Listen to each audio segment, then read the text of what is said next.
So, very good Okay. afternoon and welcome, Dharmendra, Okay. and many congratulations for getting a good rank in Bihar Public Service Commission. Thank you, sir.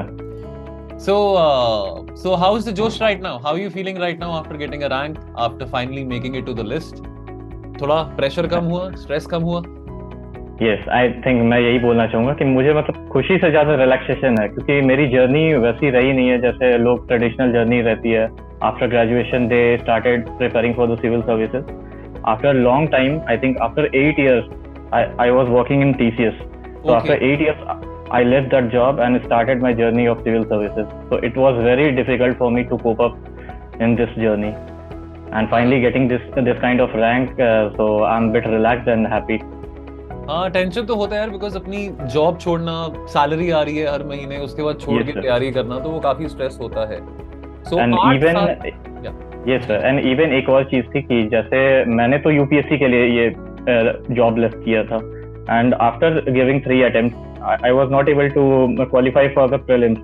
कभी CSAT तो कभी for the marginal GS, तो मैं वहां पे रह जाता था. So after that failure, I restarted for the state services and selected. So it's a big relief. big relief man, and that's like Yes, sir. अब लगता है कि चलो यार, कि वो जो बलिदान दिया या कुर्बानी करी अपनी जॉब की, Yes, sir. वो वर्थ इट है. कैसा है पैटर्न बीपीएससी का, और क्या बीपीएससी का पैटर्न भी इवॉल्व हुआ है यूपीएससी के पैटर्न की तरह? जैसे कि प्रीलिम्स हम देखते हैं यूपीएससी के बहुत ही अब तो डायनामिक से आ रहे हैं. What about BPSC, the pattern of BPSC?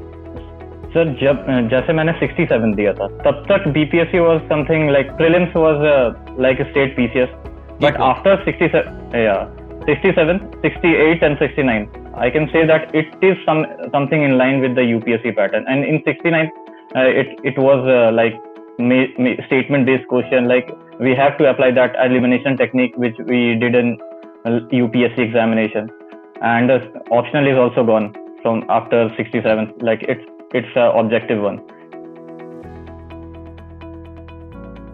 Right. But in 67, like Sleepy Classes has introduced one module in BPS for BPSC sociology that helped me a lot. And even I like to express my gratitude towards Shekhar sir, because my sociology, I didn't join any coaching, nothing. Right. I just totally relied on his videos and all that. Awesome. That's really good. So Sleepy Classes. And I just want to show, like, these are my notes. That is based on Shekhar sir videos. Awesome. And awesome. Thank you so much, Dharmendra, and I'll definitely convey your message to Shekhar sir. And yes, Shekhar sir would be very pleased to hear that one of his students has made it to the meritorious list of BPSC. So Sleepy Classes के बारे कैसे आपको पता लगा? How did you discover Sleepy Classes? Sociology के video से?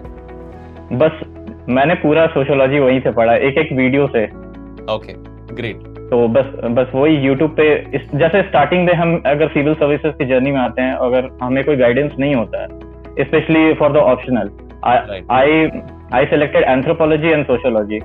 Just then मैं 10 से 15 दिन इनके सिलेबस एंड कोर्स मटेरियल देख रहा था, तो मुझे उसी दौरान ये यूट्यूब पे शेखर सर का एक वीडियो मिला, तो मुझे काफी कंफर्टेबल लगा. उस टाइम मैं जॉब ही करता था, तो during my commutation, like weekends में हम ट्रैवल करते थे फ्रॉम कोलकाता टू धनबाद, तो मैं वीडियो सुनता था. तो मैं एक वीडियो को जब से 2 से 3 बार सुनता था, उसके बाद मैं नोट्स बनाता था. तो यही सिलसिला चलता रहा, I think for 7 to 8 months, and I completed my total sociology from his videos. And whatever he suggested, like we have to study this kind of religious topic from Harlambos and Holborn, so I totally relied on his suggestions and all that. Right, that's awesome. And apart from sociology, any other initiatives on Sleepy Classes you following? The GS initiatives? Yes, sir. And there was some initiative like mains answer writing. Yeah. So I write down answers. Like I took question and I write down answer at my own, and just evaluated at my own self. Right. Awesome.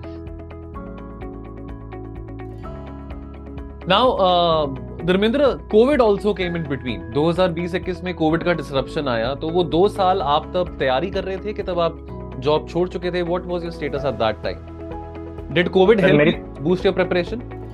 The lockdown? I think to some extent it disturbed me a lot, because I have started my journey and COVID came along with that also. अच्छा, तो आपने job तभी छोड़ा था? हाँ, क्योंकि starting में क्या होता था कि मुझे टाइम मिल जाती थी, क्योंकि आप ऑफिस में जाते हो, वहाँ लाइब्रेरी फैसिलिटीज होती है, तो आप पढ़ते हो, एंड एट दैट टाइम मैं मैनेजर के पोस्ट में हो गया था, तो I was a team lead. तो client treated us they taken us for granted, like we are available at 24/7 during COVID time. So that was तो तब एक टाइम मैनेजमेंट बहुत एक इशू हो गया था. तब मैंने डिसाइड किया now I have to leave and totally I have to concentrate on civil service. Right. So कैसे अपने आप को मोटिवेट रखा आपने उस दौरान, कोविड के दौरान, और ये आपने जॉब छोड़ा? It's a very difficult task, because मेरी ज्यादातर जो एस्पिरेंट से बात होती है, या तो वो 22-23 साल के यंग एस्पिरेंट्स होते हैं जो अटेम्प्ट में क्लियर कर लेते हैं. बहुत कम मैंने ऐसा इंटरेक्शन बच्चों के साथ किया जिन्होंने अपनी जॉब 7-8 साल के बाद छोड़ने के बाद तैयारी करी हो. तो कैसे आपने अपनी, बिकॉज हो सकता है बहुत सारे एस्पिरेंट्स ऐसे होंगे जो अपनी जॉब छोड़ना चाह रहे होंगे 5-6 साल की जॉब के बाद, तो कैसे आपने अपनी मोटिवेशन को कंसिस्टेंटली मेंटेन रखा? सर, मैं कह सकता हूँ कि मेरी जर्नी इसलिए बहुत डिफरेंट है. एंड ऐसा होता था कि जब मैंने जॉब छोड़ा था, हर 2 दिन या 3 दिन के बाद ऐसा लगता था कि मैंने कोई मिस्टेक तो नहीं कर दिया, क्योंकि आप यूपीएससी में बहुत सारे lot of material you have to read. Starting में आपको पता नहीं होता है कि आप जिस चीज के लिए इतना अच्छा जॉब छोड़े हो, वहां पे सक्सेस रेट इतना कम है, लेस देन 1%. तो आप, लेकिन वहां पे काम करता है कि why you want to be in civil services, क्यों आप आना चाहते हो. तो मैं ये सोचा कि मैं जिंदगी भर क्लाइंट के लिए नहीं काम कर सकता. I don't want to perform a job rather than a service to the society. मैं सोचता था कि मैं कहीं ऐसे मतलब रूरल एरिया में जाऊं और वहां पे कुछ चेंज लाऊं, जो भी मैंने आज तक सीखा है. तो इट्स अ पे बैक टू द सोसाइटी. तो वो मेरे को मोटिवेट करता था, यही करना है तो करना ही है, चाहे जैसा भी करना है. Right. Now, coming to GS, जैसे ऑप्शनल का चलो सोशियोलॉजी सॉर्टेड आउट, आप की क्लासेस को फॉलो कर रहे थे. GS के लिए पर्टिकुलरली अगर हम GS के सब्जेक्ट्स की बात करें, मेंस की बात करें, क्या क्या आपके रिसोर्सेज थे, और क्या आप कोई और यूट्यूब चैनल्स या कोई वेबसाइट्स फॉलो कर रहे थे बाकी GS के अपने सब्जेक्ट्स के लिए? सर, जैसे मैंने एक चाणक्य IAS अकेडमी से मैं जुड़ा हुआ था for my UPSC journey, but due to Covid you know कि सारी प्रिपरेशन उस हिसाब से नहीं हो पाई ऑनलाइन मोड पे जी. तो मैंने मतलब मोस्ट ऑफ द टाइम मैंने सेल्फ स्टडी पे प्रेफर किया है. जो भी बुक्स होते हैं, बुक्स तो वही है कि आपके पॉलिटी के लिए लक्ष्मीकांत, हिस्ट्री के लिए आप बिपिन चंद्रा एंड स्पेक्ट्रम लेते हो. तो मैंने पहले तो सबकी थॉरो स्टडी की, फिर मैंने इंटेंसिव राइटिंग की है. मतलब बहुत सारे प्रीवियस ईयर क्वेश्चन देख के आप एक सॉर्ट बनाते हो कि इस टाइप के क्वेश्चन पूछे जा रहे हैं, इनलाइन करते हो. फिर एक न्यूज़पेपर का रोल उसमें सबसे ज्यादा इम्पोर्टेंट है आजकल के एग्जामिनेशन में. तो मैंने इंडियन एक्सप्रेस का एक्सप्लेन पोर्शन वो बहुत अच्छे से किया था. राइट. वो बहुत काम करता है, क्योंकि मैं रोज एक एडिटोरियल पढ़ता था, उस पे अपने से एक क्वेश्चन बनाता था और मैं उसको लिखता था with in a time frame. Perfect, awesome. Because like current affairs की वेटेज की आपने जैसे बात करी है, तो मैं यहाँ पे ये भी पूछना चाहता हूँ, बिकॉज आप एक एक्सपीरियंस कैंडिडेट हैं, तो जो बच्चे देखेंगे इस इंटरव्यू को, इस वीडियो को, हो सकता है वो 22-23 साल के हो. मेरा पर्सनल बच्चों को यही सजेशन रहता है कि बच्चे ना मैगजीन्स बहुत पढ़ते हैं. विजन की मैगजीन है, इनसाइट्स की मैगजीन है, मंथली मैगजीन्स आती है, स्लीपी क्लासेस की भी आती है. क्या वो सही स्ट्रैटेजी है कि आप मंथ के एंड में मैगजीन पढ़ें, या एक डेली न्यूज़पेपर पढ़ने का रूटीन बनाएं? नहीं सर, मेरा तो ये मानना है कि आप डेली न्यूज़पेपर पढ़ो. वहां से अगर आप शॉर्ट नोट्स ले सकते हो, if you are comfortable then make a short notes. और नहीं तो एक योजना कुरुक्षेत्र आती है, आपको एक पर्टिकुलर टॉपिक के लिए, जैसे हेल्थ पे आती है, कभी स्पेस एक्टिविटी पे आती है, तो आप वहां से एक पॉइंटर्स बनाओ. आप एक पूरे योजना मैगजीन को 5 पेज में कवर कर सकते हो 1 महीने का, छोटे छोटे पॉइंटर्स बना के. तो वो आपको एग्जाम में बहुत आपके आंसर को एनरिच करने में काफी ज्यादा रोल निभाती है. तो योजना Kurukshetra and lastly Indian express. And आपको फिर भी आपको लगता है कि आप कुछ पढ़ना चाहते हो मैगजीन, तो आप छोटा इन शॉर्ट्स होता है किसी भी मैगजीन का. जैसे मैंने विजन आइस पढ़ा था, तो न्यूज इन शॉर्ट्स आते हैं उनके मैगजीन से, तो वो आप प्रेफर कर सकते हो आपके प्रीलिम्स पॉइंट पर्सपेक्टिव से. प्रीलिम्स पॉइंट ऑफ व्यू से, राइट. अपार्ट फ्रॉम दैट, अगर हम एसे राइटिंग की बात करें, तो एसे राइटिंग, क्योंकि मैं एसे भी पढ़ाता हूं, मैं एसे इंटरनेशनल रिलेशंस और इंटरनल सिक्योरिटी पढ़ाता हूं स्टडी क्लासेस में. एसे राइटिंग को लेके आपकी क्या रणनीति रही थी, क्या स्ट्रैटेजी रही थी? बिकॉज ये एक ऐसा विषय है जो बहुत एक इग्नोर्ड, नेग्लेक्टेड पार्ट होता है, या नेग्लेक्टेड और लोग.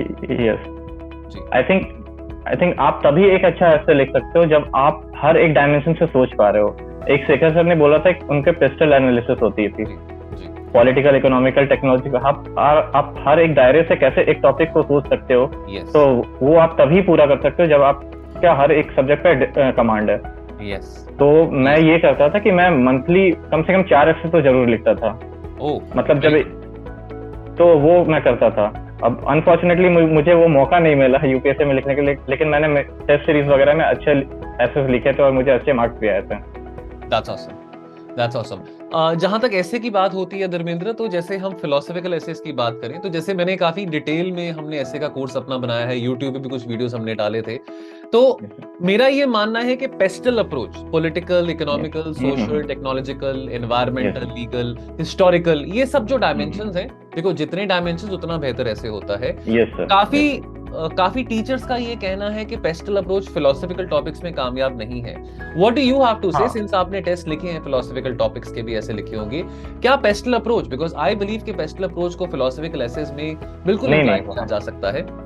सो what is your take on that? नहीं, बिल्कुल अप्लाई किया जा सकता है। आप कोई भी एक I think there was some essay like we have to sail around a ship, like this kind of thing. तो आप वहाँ पे आराम से दे सकते हो कि इकोनॉमिकल आप दे सकते हो कि कैसे कैसे आप वेरियस डायमेंशंस को सोच के कर सकते हो। इन्वायरमेंट, इवन पॉवर्टी का अगर कोई फिलोसॉफिकल टाइप का एक स्टेटमेंट आता है कि poverty somewhere is threat to everywhere, तो वहाँ पे आप हर जगह नेशनलिज्म तक आप उसमें इंक्लूड कर सकते हो, हर कुछ कर सकते हो उसमें। तो ऐसा नहीं है कि आप हर जगह इम्प्लाई कर सकते हो। अगर आप एक फिलोसॉफिकल ऐसे सोच रहे हो कि हम सिर्फ उस थॉट पे आप बढ़ना चाहते हो, तो वो आप फिर नहीं लिख पाओगे उतना लंबा ऐसे with a quality, proper quality that UPSC demand और other exam demand. I get that, right. So what has been your strategy for ethics? Because again, ethics भी गेम चेंजर है, मेंस में गेम चेंजर होता है, ethics और optional. तो ethics के लिए मैंने लेक्सिकन फॉलो किया था, लेक्सिकन। एंड आप सोशियोलॉजी का जो एक सबसे बेस्ट पार्ट है कि आप सोशियोलॉजी को एथिक्स एंड एसे में बहुत अच्छे से यूज कर सकते हो। राइट। आप क्या कीजिए कि एक जितने भी टर्मिनोलॉजीज होते हैं एथिक्स में, इंटीग्रिटी वगैरह, जितने भी इमोशनल इंटेलिजेंस, कॉर्पोरेट गवर्नेंस, सबके छोटे छोटे डेफिनेशन, मेरा एथिक्स का नोट आई थिंक 30 से 40 पेजेस में बना हुआ था। राइट। तो मैंने फिर एआरसी रिपोर्ट्स आप ले सकते हो, उसको कॉम्प्लीमेंट कर सकते हो। तो मैंने वैसे ही बस एक हर जगह से एक छोटा पॉइंटर्स नोट्स बनाया था, और उसके बाद जितने भी क्वेश्चंस करता था, केस स्टडीज करता था, उसमें कैसे course of action, what are the stakeholders, उसको एक डायग्रामेटिक व्यू बना के पाई चार्ट में मैंने स्टेक होल्डर्स को दिखाया, फिर what are my course of action. तो मैंने उस हिसाब से उसका आंसर्स लिखा था। राइट। धर्मेंद्र, अगर जैसे आप मैं ये समझ सकता हूँ कि सिलेबस को, जैसे यूपीएससी का सिलेबस है, देखिए यूपीएससी का सिलेबस बच्चे कहते हैं बहुत वास्ट है, लेकिन अगर हम सिलेबस को बारीकी से पढ़ें, अगर हम टॉपिक्स को बारीकी से पढ़ें, अगर 24 घंटे हमारे सामने सिलेबस सामने है, फोन पे हो या फिजिकल हार्ड कॉपी के फॉर्मेट में हो, तो एनालिसिस करना टॉपिक्स का आसान हो जाता है। अक्सर बच्चे सिलेबस को अच्छी तरह से नहीं पढ़ते हैं और वो बस जो भी हाथ में किताब आती है पढ़ते रहते हैं। राइट, आपने सही कहा, बिल्कुल सही कहा। अब मैं एक चीज दिखाना चाहूंगा, ये मैंने नोट्स बनाया, फर्स्ट पेज इस सिलेबस मैंने खुद अपने हाथों से लिखा है सिलेबस जी। तो ये चीज आपको सिलेबस एकदम रटा होना चाहिए। मतलब प्रीलिम्स में क्या होता है कि सिलेबस बहुत कंसाइज है, नेशनल इंपॉर्टेंस, इंटरनेशनल इंपॉर्टेंस, तो वहां आप बोल सकते हो कि इट्स नॉट वेरी ब्रीफ, लेकिन mains syllabus is very beautifully designed for UPSC. Right. तो आप अगर एक एक टॉपिक का अपने वर्ड्स में 200 मतलब एक प्रैक्टिस कर लो, शॉर्ट नोट्स बना लो या आंसर राइटिंग कर लो, ऐसा कर लो कि मतलब उसके अराउंड कहीं से भी क्वेश्चन आए किसी भी डायमेंशन से, तो आप वो लिख पाए। तो वो बहुत जरूरी रहता है सिलेबस गो थ्रू करना जी। बिकॉज जैसे आपने बताया कि आपने एथिक्स का पूरा 40-50 पेजेस में अपना कंसाइज कर लिया था सिलेबस पूरा का पूरा, व्हिच मींस कि आपको ये भी पता है कि कौन सा पैटर्न ऑफ क्वेश्चंस आ रहा है, चाहे वो GS1 भी क्यों ना हो, चाहे वो GS2 भी क्यों ना हो, आपको पता है कि कौन से क्वेश्चन का पैटर्न दोहराया जा रहा है, रिपीट हुआ जा रहा है, और देन आपको सिलेबस के हिसाब से पता है कि वो जो टॉपिक है मैंने कितना न्यूज़पेपर में से पढ़ना है, कितना गूगल सर्च से पढ़ना है, या कितना वो अपने GS के किताब में से पढ़ना है। उससे हमारा जो तैयारी है वो थोड़ी स्ट्रीमलाइन हो जाती है और ऐसे हम भटकते नहीं है इधर उधर, नहीं तो बच्चे भटकते रहते हैं। UPSC journey is all about कि क्या छोड़ना है, नॉट कि क्या पढ़ना है। एग्जैक्टली ये सबसे इम्पोर्टेंट है। Exactly. What do you think? I mean, what is the suggestion which you want to give for, you know, the evolving pattern of prelims? तो मैं तो ये कहना चाहूंगा कि फर्स्ट ऑफ ऑल एक जो सबसे बड़ा रीजन है सीसैट एक हो गया, आई थिंक 21 एंड 22, ये जो 2 साल से काफी टफ है, क्योंकि मैंने अपना पहला अटेम्प्ट 20 में दिया था without any preparation CSAT. I got 105 in CSAT. Very good. I was not able to qualify for the GS, but in second attempt I got 91 and in GS and failed in CSAT 64. I get that. And in third attempt, like I got 86 and I cleared the CSAT and just for 1 marks, 87 was the cut for the jury. 87 था, right. Yeah. तो मैंने वो slip किया। तो मैं ये बोलना चाहूंगा कि सीसेट आप एक नया पैटर्न यूपीएससी फॉलो कर रहा है, वो ट्रेडिशनल अप्रोच नहीं कि आप पजल सॉल्व कर रहे हो, आप ये कर रहे हो, तो नया जैसे परमुटेशन, कॉम्बिनेशन, प्रोबेबिलिटी, इन सब सारे सवाल आप अच्छे से करो ताकि वो आप एक एज ले सको, क्योंकि आप कॉम्प्रिहेंशन पे आप नहीं खेल सकते हो, क्योंकि कॉम्प्रिहेंशन में आपको जो लग रहा है सही, पता नहीं यूपीएससी क्या सोच के रखा होगा, तो वहां पे आप नहीं, आप ऐसे पोजीशन पे आ जाओ कि आप हमेशा 80-85 तक आप स्कोर कर रहे हो। और रिगार्डिंग जीएस की जहां तक बात है, तो वहां पे आपको एक पेपर का, जो वहां पे भी पेपर का बहुत रोल है, क्योंकि आजकल आप देख रहे हो कि इंटरनेशनल रिलेशन में कहाँ से क्वेश्चन आते हैं, अफ्रीका में कुछ हो रहा है तो वहां से अब, तो वो सब करना बहुत जरूरी है। और बाकी mocks, as much as mocks, जितना आप मॉक्स दोगे उतना आपको बेनिफिट मिलेगा। जी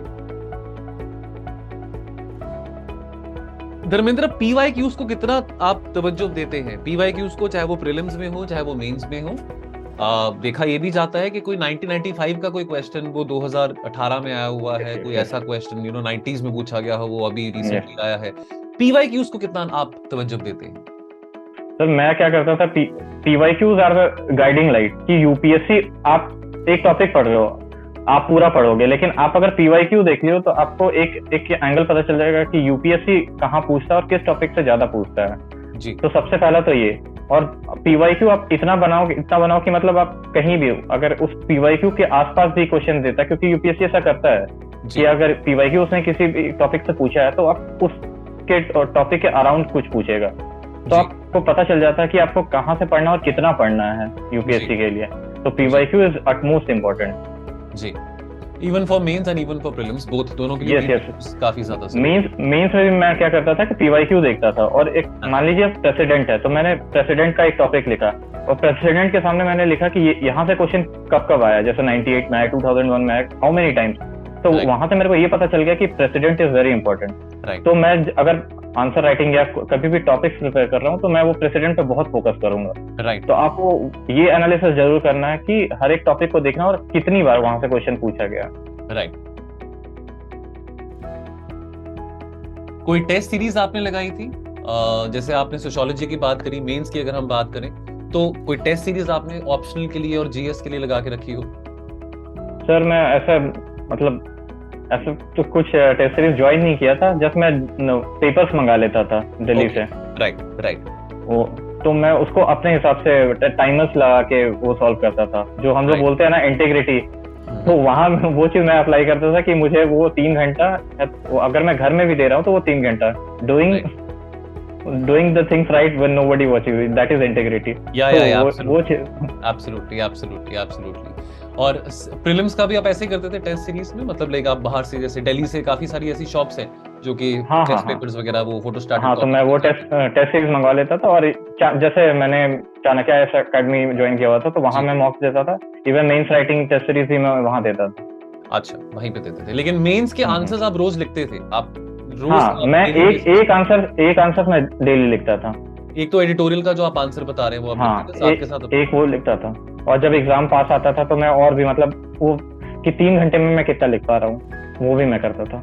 And 4 essays in a month and 1 answer every day. So you had a good command over your answer writing. Yes.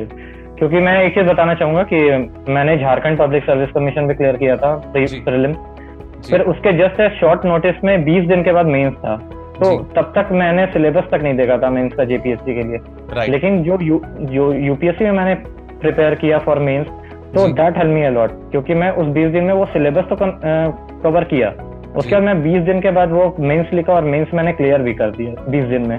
Ji ji, awesome, that's तो really amazing. That's so UPSC की तैयारी वहां पे झारखंड यस हो, yes. Bihar हो, उत्तर प्रदेश हो, कोई भी स्टेट सर्विस का एग्जाम हो, वो डेफिनेटली क्लियर होता ही होता है।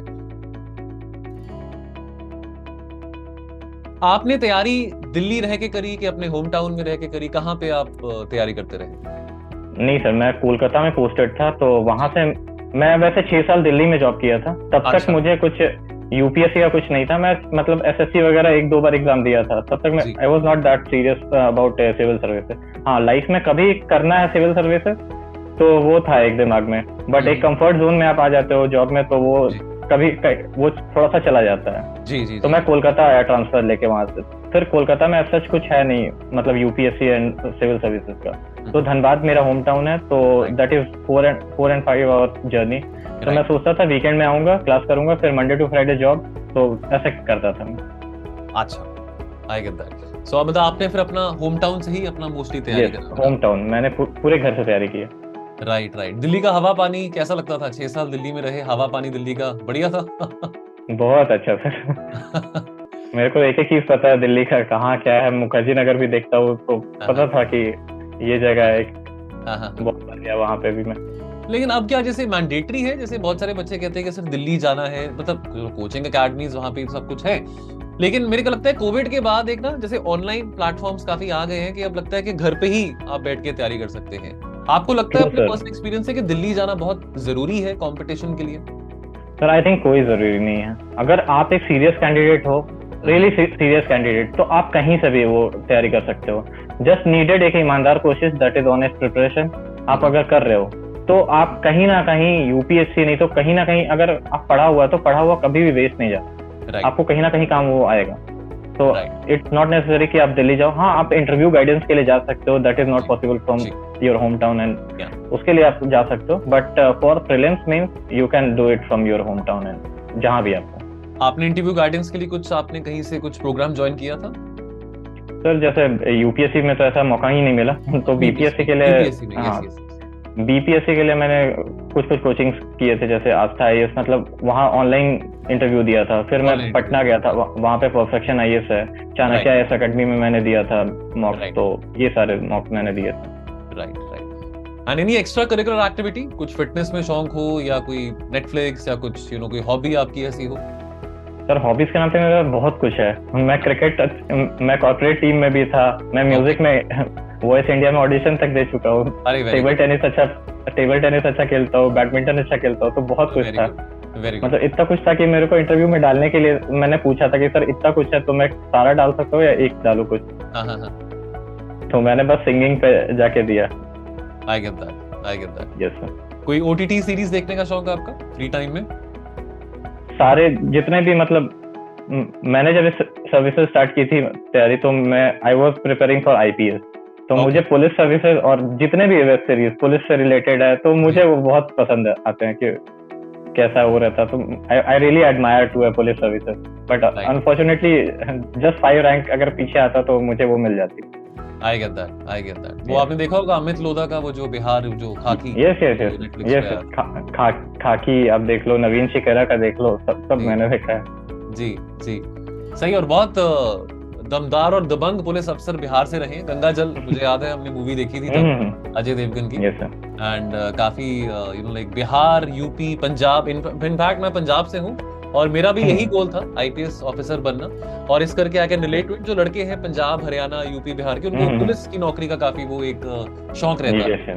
एंड डेफिनेटली सो खैर, बट धर्मेंद्र, आप यहाँ तक पहुंचे हैं बीपीएससी में, और यहाँ पे आगे आपको बहुत शुभकामनाएं। और यहाँ से आप भगवान करे कि बहुत मेहनत करें, अच्छा काम करें, और अपने घर वालों को, अपने समाज को उनका नाम रोशन करें। And wishing you all the very very best. और जो आपके सपने थे, जो आपके गोल्स थे, भले यूपीएससी नहीं हो पाया कोई बात नहीं, लेकिन यहाँ पे बीपीएससी में रह के भी वो आप अपने गोल्स को अचीव जरूर कर पाए, यही बात की हम मनोकामना करें। बिल्कुल सर, बिल्कुल sir. Great, thank you so much Dharmendra, thank you so much. Thank you sir, thank you, lovely talking to you, thank you.